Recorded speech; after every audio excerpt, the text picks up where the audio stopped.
Hey everybody, welcome back. Today we're going to be talking about heroic elements. It is Saturday, so we're going to be focusing on things like the hero story and things that necessitate heroic action or that are required of a hero per se, that call to us in story or that are apparent in our regular lives. So I have here something I've been taking notes from Carl Jung and Joseph Campbell. This is my own Enchiridion. The Enchiridion is an interesting concept, especially if you tie it with like the whole Adventure Time cartoon series.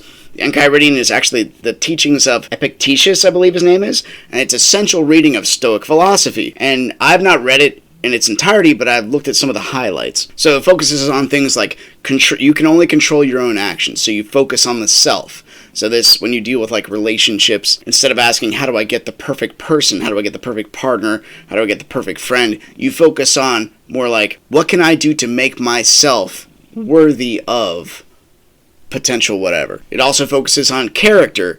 You should live virtuously and don't look at things with indifference. Actually care about things. And if you, again, look at Adventure Time, you can see Finn the human really takes this stuff seriously. He can't see something and just let it go. Sometimes Jake will convince him, but Jake is like the id in that relationship. But then you'll get to some quotes like, go with the flow. Well, that's a little bit different than acting on things, but this is more the reactive part of it. The reactive part of it is be like water, go with the flow, Bruce Lee style. Don't demand things to happen, rather wish they happened that the way they did. Some of the main takeaways from the Enchiridion is don't take misfortune like as a direct assault upon your character. Just let it go and take things as they go. Don't let them actually bring you down or cause you not to come out of that depressed desperation that you might be in at the time. Limit your desires and diversions. Don't go fully hardcore into obsessing over something, because then you are just that, and if that direction kind of dies and tapers off, then you are no longer you anymore. And then finally, it also teaches you can't have a worldly life bent on your satisfaction from without, nor a philosophical life based on your satisfaction from within. You can't have both. You can only focus on one or the other, your external or your internal. So that's the Enchiridion. That's kind of what I have going on right here with my own little notes here. So I try to take specifically from, obviously, people that are smarter than myself. That's what you should always be aiming for. People like Joseph Campbell, Carl Jung, Epictetus spent their entire lives coming to their conclusions, and it was a progression. And one of the reasons I like reading books so much as I do, and I encourage you to do this as well, is you're basically getting like years of information and wisdom into one little package, and you can absorb that, and obviously it's up for interpretation here and there, but it's still valuable information. And rather than, this is a young man's philosophy, because I certainly had this because I was decent at math and I can do things right away. Why bother reading books on history? I can figure it out. I am a great judge of stuff. Well, if you, again, this is kind of goes without saying, if you fail to study history, odds are you'll probably repeat the same mistakes later, and they might be very detrimental to your health, literally kill you, or your children, or your parents, and you might be the one that causes it without even trying. So that's when the, again, agency of the negative, you look at the things that went terrible before, and you base your life on not doing those things maybe after. And that's both on the individual level, and it's also on the cultural level, because sometimes things you do in your individual practice will definitely affect culture. So the first book I studied on heroism, or, putting yourself in the heroic category, because every man in the masculine should want to be a hero, some individuality that you are able to stand for what is not right at the very least, without having your own personal code that's all personally codified. Something that helps society itself, something that puts more back into the world perhaps than you take from it. And every woman should desire somebody who can protect life itself, at least as far as I can tell. That is a decent quality of a human being. If you marry a narcissist who's only pretending to care about you so they can get what they want, and then not authentically caring about you or the family structure, society in general, well, that doesn't really contribute to life, because life is very communal and life has to struggle to survive. The default state of everything is rest. The default state of everything is not heat. It's actually lack of heat. And it's not light, it's darkness, because light requires some sort of agency even. In the beginning of all reality, and you can read Stephen Meyer's Return of the God hypothesis, things are so specific, and light and time go hand in hand with that equation. You can't have time without light. You can't have light without time. They're like integrated. At least that's as far as I'm understanding the general, maybe decent level physics of the whole thing. I don't claim to be a master at mathematics, but it is good to dive into stuff you don't understand so you can at least understand the philosophy behind it. So again, this is from A Hero with a Thousand Faces. The first lesson I wrote for myself is the first work of a hero is to retreat from the world scene into the casual zone of the psyche, where the real difficulties reside, and eradicate them. So then, again, that's going back to the Enchiridion. That's talking about yourself and what you can change about yourself to make yourself totally equipped for the world. And these are in your daily activities every day. I was just out grocery shopping today. I can choose to hold the door for somebody. I can choose to let someone go ahead of me, especially if they're elderly, or if they're feminine, or if they're a child. You can do your role, do your part, and help them without being too invasive, right? If they're with a family, you're not going to be like, here, let me take your child to the bathroom for you. That'd be kind of weird.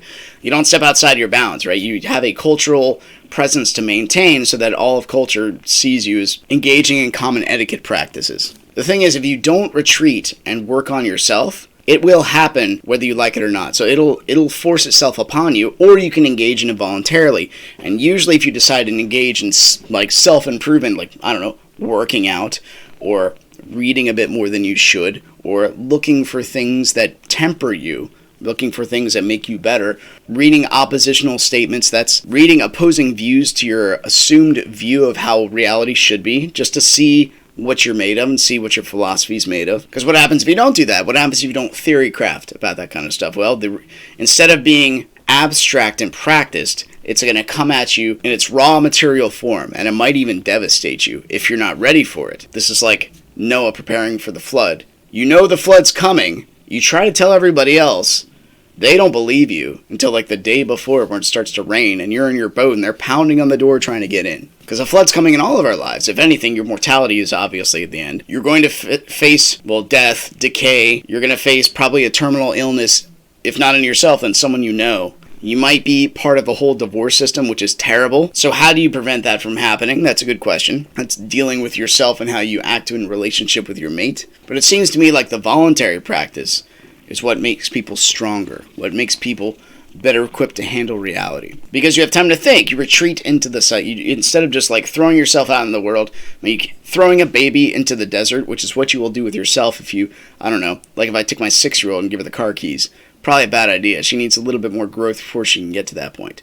Just like right now, I'm in my early 40s, 41 specifically. So I know what's coming down the road, and I can choose to meet it, and I can choose to, do my individual workout that will make me stronger, longer, and I can enjoy my body more, or I can just lay down, take it easy, my body's starting to decay, I'll just relax a good bit. But then what happens if you do that is people end up taking care of you out of pity and sympathy, and you're no longer a character worthy of modeling. You're suddenly a character worthy of pity. Maybe not even worthy of that. You're something worse. You're just a leech, and because you knew it was coming, and you chose not to better yourself and chose not to stand up straight. So that's, again, lack of the hero. And Nietzsche talks about this. He's like, if you're ready for growth change, be prepared to stand out and get hammered like a nail that sticks up. But that'll temper you and it'll make you stronger. But if you don't want change, retreat into the safety of the herd. So the nail that sticks up, that is the heroic element. That is the one that stands out and then points the finger properly compared to culture, that is not right. Because it's easy to retreat in the safety of the herd mentality, and that's Christ and I am Legion. When he meets the person that has all the demons inside of him, and he can break chains and they can't restrain him, and he cuts himself and he's howling at the moon. He scares the crap out of all the residents, but he lives out in the middle of nowhere. He runs to Christ, and Christ is like, what is your name? And he says, I am Legion, for we are many. That is the strength of the mob. That's the strength of the chaos. It could overwhelm you, especially if you're the only one sticking up, pointing out what's wrong. Everyone else is like, nope, and they try to reach and grab and pull you back down, and they might actually do that. Depending upon the scenario, the madness and the craziness of the mobs will just totally obliterate you. That's kind of like dealing with the tragic elements, right? That's dealing with the negative in all sense. It seems like once you get into this, it's like you go toward the heroic element, or at least you practice what a good person will be like, because there's so much adversity, so much negative around you, things that'll pull you back and pull you down, and that is, again, Legion. That'll just suck the life out of you, and it might actually do that, even if you're trying to do the right thing and be a hero. So it could also be a blessing of God that equips you properly. Or if you happen to follow the way that God planned things to be, Maybe that's just naturally how things go along with character. Because if you think about it, comedy, the sense where you have the happily ever after, that's the Neverland of the future. That's Peter Pan. That's things always going right. But it's also what fuels your hope for the future. Instead of happily ever after, it turns into heaven forever after. And that's what heaven has to be, right? It always has to be in the future. Always has to be beyond the horizon. Has to be like an everlasting grasp in this material plane that we're in. Because if it's not, well, what do you do? What exactly does heaven look like? And you get things like communism. This is what heaven looks like. Whatever I say it is. Because you have people, individuals, without a transcendent perspective saying, I know exactly what to do. Here's what you do. The unfortunate part about that is because it's usually tyrannical, usually dictatorship. One person can't manage 5,000 people's gifts. One person can't even manage their own. But then when you do things like you're in charge of food supply and you're in charge of thought and you're in charge, like you can't think certain things. If you think this way, that's not part of utopia. You must be banished. And eventually that gets pretty extreme. That's an example of the right going too far. Or you start to pitch things that aren't true just to manipulate the mind. So that's, again, the left side going too far. That's the creative element in the darkness. Because creativity is good because it takes what is stagnant, it takes what is rigid, twists it just a little bit. But if you snap it too much, it's like snapping its neck. You destroy the whole thing in the process. You just make it all a chaotic, jumbled mess. One of the best analogies to that is just like working out in general, right? You can press your body and you can work it out so well. And I love how this stuff is just etched onto us. You can do more and more push-ups every day and you'll burn, and it'll be like, there's a difference between a bad pain and a good pain. One that'll work you out hard, one that'll absolutely destroy your body. You want to do stuff that'll push your muscles because your muscles hold your bone together, but you don't want to do things that snap your bones outright. That won't make you stronger. That's going too far in the creative realm. Because you can get pretty creative with, messing with the strength of your body and diet and everything else. And I gotta tell you, carnivore diet, it's pretty primo. I've never felt healthier in my life. I do sell it once in a while, and this is one of those times. So I'd recommend trying it out. Anyway, for a little bit. I've known people that have been on it for 5+ years, and they are healthier than me and older than me. So, I can't wait to get there, right? So I just want to start with those few things that gets us started. This is going to be a regular Saturday thing, talking about heroic elements, things that make you and me as an individual significant. That's kind of the route I'm going with our Saturdays. So right now, what I kind of painted for you, at least I tried to, is the whole paradigm, where you have to take that adventure. If you don't start at the normal and go into the unknown, you stay in the safety of the herd. And the problem with that is you stay an infant. But you're aging, so you eventually turn into an aging infant if you don't voluntarily go into the unknown and rather have the unknown reach its hand up, grab you, and pull you into adventure when you're not ready for it, or don't see it coming. I think that'll do it for today. If you're interested in reading Joseph Campbell's stuff, I have some of the references down in the description below. I'd strongly recommend at least The Hero with 1,000 Faces. That's a really good book. And as we continue on, I'll make some more references there too. So thanks for watching, thanks for listening, and I'll see you next time. Take care.